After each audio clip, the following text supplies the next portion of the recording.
Gold, trusted gold buyers. మీరు తాకట్టు పెట్టిన బంగారాన్ని విడిపించి ఈ రోజు ఉన్న మార్కెట్ ధరకు కొనబడను. నాయుడు ఎందుకు సోషల్ మీడియాలో ఫేమస్? ఎలా? సో అంతకు ముందు వరకు అంకిత నాయుడు అంటే తెలీదు. ఉమ్, ఆఫ్టర్ మ్యారేజ్ ఉమ్, నా పాస్ట్ లో నేను మ్యారేజ్ అవును, చేసుకున్నాను. అవును. ఆ టైంలో సో బాగా వైరల్ అయిపోయింది ఉమ్, ఆ వీడియో అనేది. ఉమ్. ఒక ట్రాన్స్ ఒక అబ్బాయి ఒక అబ్బాయి బాగా మ్యారేజ్ చేసుకున్నారు చేసుకున్నారు. పబ్లిక్ లో అనేది చాలా ఫేమస్ అయిపోయి వైరల్ అయిపోయింది ఆ అవును, వీడియో. అవును, అవును. దాని తర్వాత మా కమ్యూనిటీ నుంచి స్నేహ గారు నన్ను ఇంటర్వ్యూ చేశారు. దాని ఉమ్. తర్వాత సో సో సో అవును, చాలా అట్లా మంది చేశారు, చూసాను ఇంటర్వ్యూస్, చూసాను మీ కపుల్ ఇంటర్వ్యూస్ చూసాను. అప్పుడే దానివల్ల ఫేమస్ అయిపోయారు. చాలా అవును. ఇప్పుడు నార్మల్గా మ్యారేజెస్ అంటే మీరు ఎందుకు నమ్ముతున్నారు? ఎందుకంటే మీ దాంట్లో ఎవరి లవ్ కూడా సరిగ్గా సక్సెస్ అయింది లేదు. అవునండి. ఎవరో ఒక అబ్బాయి రావడం, మోసపోవడం, కొట్టడం, తిట్టడం, చంపడం ఇలాంటివన్నీ జరుగుతూనే ఉంటున్నాయి. అవునండి. కానీ మీరు ఎందుకు నమ్మి మళ్ళీ మ్యారేజ్ చేసుకున్నారు? అండ్ మీ ఇంటర్వ్యూ నేను చూసినట్లయితే మీరు ఒకరి మీద ఒకరు చెప్పుకున్న ప్రేమను కానీ ఇది అవును. కానీ ఇప్పుడు రియల్ జంటలు కూడా అంత ఉండరేమో, అలా ఉండేవాళ్ళు. సో నరదిష్ట అంటారు కదా, మేబీ ఉమ్, అది కూడా కొంచెం ఉమ్, అయి ఉండొచ్చు. ఉమ్, సోషల్ మీడియాలోకి వచ్చిన ఏ కప్పులు కూడా అంత త్వరగా కలిసి ఉన్నట్టు ఏమి ఉండదు. మేబీ ఒక కపుల్ అంటే నాకు తెలిసి గుట్టుగా ఉండి ఆ ప్రేమను అక్కడే చూపించుకోవచ్చేమో. బట్ నేను వైరల్ అయిన తర్వాత నా నా మొత్తం నా లైఫ్ మొత్తం అంటే యూట్యూబ్లోకి వచ్చేసాను నేను. ఉమ్, యూట్యూబ్కి వచ్చి నా లైఫ్ స్టైల్ మొత్తం అందులో పెట్టాల్సి వచ్చింది. ఉమ్, ఉమ్, ఆ టైంలో ఏంటంటే ఏదో ఒక కంటెంట్ అనేది ఉమ్, ఒక వీడియో రూపంలో నేను మెసేజ్ ఇవ్వడం అనేది జరిగింది. సో అదైతే కావాలని చేసింది కాదు. అంతే బాండింగ్ ఉండేది ఇద్దరి ఉమ్, మధ్యన. ఉమ్, ఉమ్, సడన్‌గా కొన్ని రీజన్స్ వల్ల విడిపోయాం. ఉమ్, ఎందుకు విడిపోవాల్సి వచ్చిందంటే, ఒకటి ఫ్యామిలీ యాక్సెప్టెన్సీ సరిగ్గా లేదు. ఉమ్. తనకి వాళ్ళ ఫ్యామిలీ. వాళ్ళ ఫ్యామిలీ ఉమ్, యాక్సెప్టెన్సీ ఉమ్, ఉమ్, అస్సలు లేదు. ఉమ్, ఇంకొకటి నేను ముందుగానే చెప్పాను. ఉమ్, నేను ఉమ్, ఎప్పుడైతే నేను మా అమ్మగారికి ఇల్లు కడతానో, సో అప్పటి వరకు ఆగమనే చెప్పాను. ఉమ్, నేను అప్పటి వరకు నేను కొంచెం కష్టపడాలి. ఉమ్, ఇప్పుడు నువ్వొచ్చావు గదా అని నేను రాలేను. ఎందుకంటే ఉమ్, ఇట్లానే అవుతది. ఉమ్, ఆఫ్టర్ బ్రేకప్ ఉమ్, అయిపోతది. సో నేను మళ్ళీ నా పాస్ట్‌కెళ్ళలేను గాబట్టి ఉమ్, కొంచెం టైం ఇవ్వు అని జెప్పాను. ఉమ్, ఆ అబ్బాయి అన్నీ ఓకే అన్నాడు. ఉమ్, ఉమ్, నేను కమ్యూనిటీ వర్క్స్ చేస్తానని చెప్పాను. ఇలా కమ్యూనిటీలో ఉంటాను కొన్నాళ్ళు.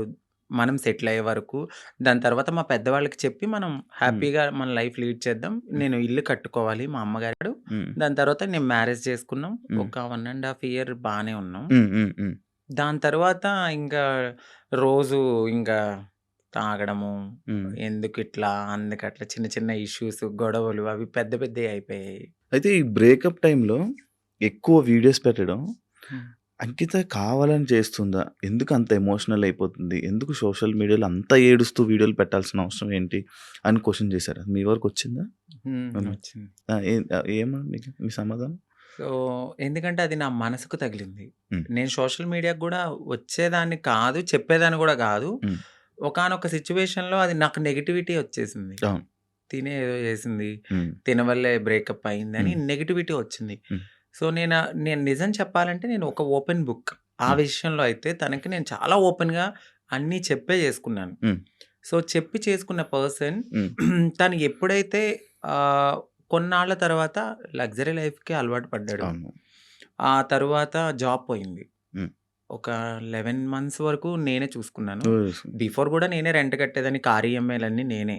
ప్రతీదీ ఉమ్, నాదే. ఉమ్, ఉమ్, ఆయన జాబ్ చేసుకుని వాళ్ళ ఫ్యామిలీని చూసుకునేవాడు. సమ్‌టైమ్స్ ఎప్పుడైనా రెస్టారెంట్స్ ఆటిలకెళ్ళినప్పుడు ఖర్చు పెట్టే అతను. ఉమ్, 11 మంత్స్ అనేది జాబ్ పోయింది. ఉమ్, ఉమ్, ఇంకా నాకు ప్రెషర్ ఎక్కువైపోయింది. ఉమ్, ఇటువైపు ఇల్లు కట్టిన ఒక గోల్డ్ ఉంది. ఉమ్, అక్కడ అదంతా విడిపించాలని చెప్పి నేను తనకి ముందే చెప్పాను. ఉమ్, సో, డ్రింక్ చేయడము, ఇదే విషయంలో గొడవ అవ్వడము.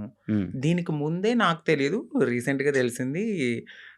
నన్ను మ్యారేజ్ చేసుకున్న 3 మంత్స్‌కే వేరే అమ్మాయిలతో కూడా ఉన్నారని చెప్పారు. ఉమ్, సో, ఆ రికార్డ్స్ కూడా నా దగ్గరున్నాయి. ఉమ్, బట్ నేను ఎందుకంటే అంతా అయిపోయిన తర్వాత మనకు అనవసరం అనిపించింది. ఉమ్, ఇవన్నిటిని ఒక పక్కన పెడితే నాకు ఒకానొక సిట్యుయేషన్‌లో ఉమ్, తను రెడ్ హ్యాండెడ్‌గా అంటే మా కమ్యూనిటీ వాళ్ళు ఎవరైతే ఉన్నారో వాళ్ళలో నా కోడల్ని నేను ఇలా వస్తున్నానని చెప్పడము, నేను తన్ని చేజ్ చేయడము, పట్టుకున్నాను.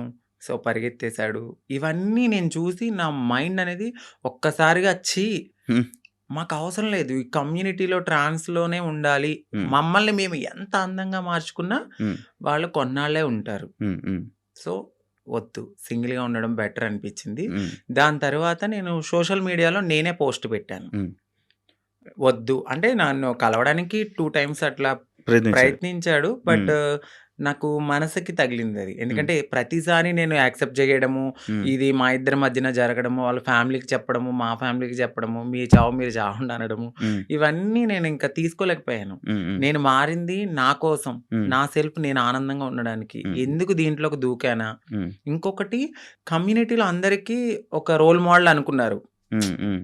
ఇప్పుడున్న జనరేషన్‌లో ఇంత బాగా ఉంటున్నారా అని. హ్మ్. హ్మ్. సో, నేను ఇప్పుడు గనక నేను బ్రేక్ చేస్తే హ్మ్. సొసైటీలో వీళ్ళంటూ సెట్ కారు, వీళ్ళకి పెళ్ళిళ్ళు సెట్ కావు అని అంటారని అంటారు. నాకు ముందే తెలుసు. అవును. అవును. దానికోసం కూడా నేను చాలా బాధపడుతూ అట్లానే ఉన్నాను. హ్మ్. ఇవన్నీ చూసిన తర్వాత నాకు నేనే ఇన్‌స్టాగ్రామ్‌లో విడిపోతున్నామని చెప్పాను. హ్మ్. హ్మ్. చెప్పిన తర్వాత అపోజిట్ పర్సన్ గూడా హ్మ్. ఎందుకు, ఏంటి అని క్వెషన్ చేయడానికి నన్ను ప్రయత్నించలేదు. హ్మ్. నేను వీడియోస్ డిలీట్ చేసేసాను. తను గూడా అప్పటికే వేరే అమ్మాయితో లవ్‌లో ఉన్నాడు. ఓకే. ఓకే. అలా బ్రేకప్ అయింది. సేమ్.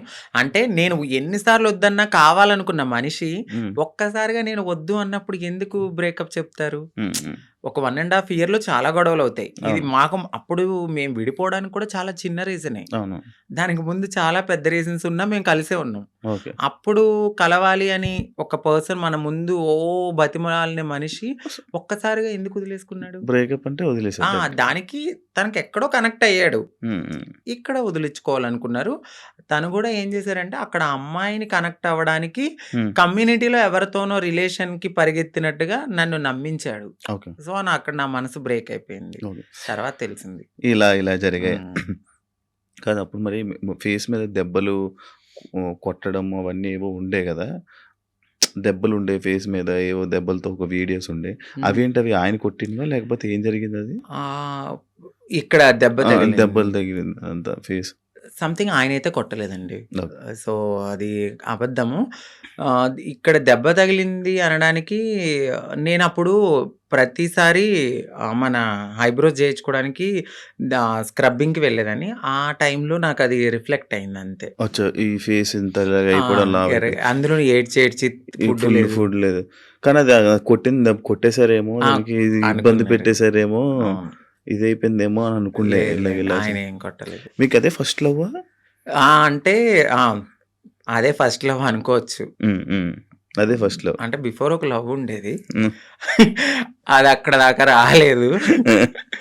అంటే ఇంకా కొన్ ఇది లవ్ కామన్ అనిపించింది ఇంకా. కానీ పెళ్లి వరకు రావడం అనేది ఇదే. ఇదే ఫస్ట్ పెళ్లి వరకు. ఇప్పుడు ఇద్దరి అభిప్రాయాలు కలుస్తాయి. కలిసిన తర్వాత మాట్లాడుకుంటాం. మాట్లాడుకున్న తర్వాత కొన్ని రోజులు ట్రావెల్ అయ్యాక ఓకే. నీవు నాకు సెట్ అవ్వలేదు వదిలేసుకుందాం అనుకునేది ఒకలా ఉంటది. ఇటు పబ్లిక్ వచ్చేసి హ్మ్. మనము కామన్ అయిపోతాం వాళ్ళకి. అవును. రోజు ఆ! కనపడతాం. ఆ! ఒక్కసారిగా పర్సన్ పక్కన లేకపోయేసరికి ఎందుకు అని వాళ్ళు క్వెషన్ చేయడం అనేది రైటే ఉంటది. హ్మ్. సో, ఇక్కడ దాకా ఆ పర్సన్ అయితే ఉన్నారంతే. కాదు అదే ఇందాక నేను ఒక పాయింట్ అడిగాను. ఏదైతే అబ్బాయిల దగ్గర నుంచి మనకి పూర్తి ప్రేమ దొరకదని తెలుసు మీకు. తెలుసండి. డబ్బుల గురించి వస్తారని తెలుసు. అవును. కానీ ఎందుకు నమ్మి దగ్గరికి తీసుకొని మోసపోయి మళ్ళీ ఏడవడం? గొర్రె కసాయివాడిని ఎందుకు నమ్ముతుందంటే నేనేం క్వెషన్ చేయగలను. గడ్డి పెడతారు, తీసుకెళ్తారు, ఫుడ్ పెడతారు. తర్వాత వాళ్ళనే ఆ! చంపేస్తారు. ఏది గొర్రెని. ఆ! అలా అని చెప్పి ఆ గొర్రె ఎళ్ళకుండా ఉంటదా? ఆ! అయ్యో! ఫుడ్ ఎందుకు పెడుతున్నాడో, ప్రేమగా పెడుతున్నాడేమో తినడానికి వెళ్దాము. హ్మ్. దానికి తెలీదు. తర్వాత నేనే మీరు బలైపోతానండి. తినడానికి మమ్మల్ని తినడానికి నేను. తినడానికి వచ్చారు. సో, మా లైఫ్‌లో గూడా అట్లనే జరుగుతది. హ్మ్. తెలుసు. హ్మ్. ఎందుకంటే తల్లిదండ్రుల ప్రేముండదు. హ్మ్. ఫ్రెండ్స్‌తో ఎవరితోన్నా మాట్లాడినా గూడా, "ఏయ్! తనెందుకు మారిపోయాడు గదా! అట్లా ఇట్లా నువ్వెందుకు మాట్లాడుతున్నావు? హ్మ్. నీకేమన్నా రేపొద్దున్న బ్యాడ్ రివ్యూ వస్తదేమో" అని చెప్పి ఫ్రెండ్స్ ఎక్కువ మాట్లాడరు. సొసైటీ యాక్సెప్ట్ చేయదు. ఈ టైంలో ఎవరో ఒకళ్ళు మమ్మల్ని దగ్గరికి వస్తారనమాట. ఓకే. మాకు ఈ ప్రేమ దొరుకుతుంది. జెన్యూన్ ప్రేమేమో అని హ్మ్. నమ్ముతాం. నమ్మి దగ్గర తీసుకుంటాం. తనకయ్యిందని చెప్పి నాకవ్వాలని లేదు కదా! అని హ్మ్. గొర్రెలుగా నమ్మేసి ముందుకెళ్ళిపోయి తర్వాత బలైపోతాం. ఇప్పుడు అమ్మలతో ఉండట్లేదా? అంటే హైదరాబాద్‌లో నేనే ఉంటున్నాను. హ్మ్. ఇంటి దగ్గర ఇల్లు కట్టాను. హ్మ్. సో, ఆ! కట్టేసారు. అక్కడ మమ్మీ ఆళ్ళు, ఫ్యామిలీ అంతా అక్కడే ఉంటారు. ఇప్పుడెలా డబ్బులు?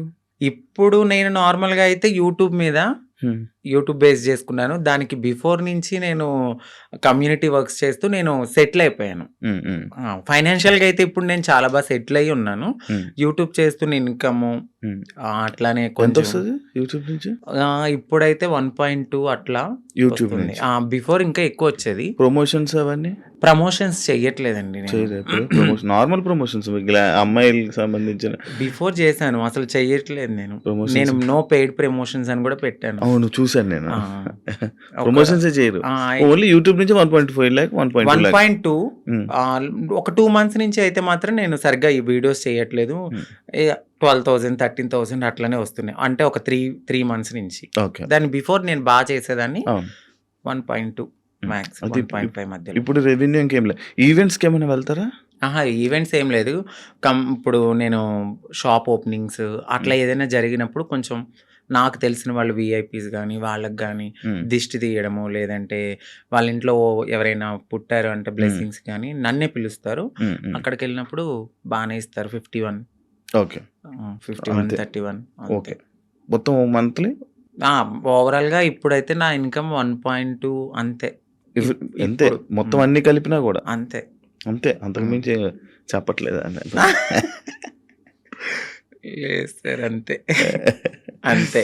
ఓకే. అంటే ఆ టైంలో నేను హ్మ్. సేవింగ్స్ ఎక్కువ చేసేసాను. హ్మ్. బాగా. ఓకే. హ్మ్.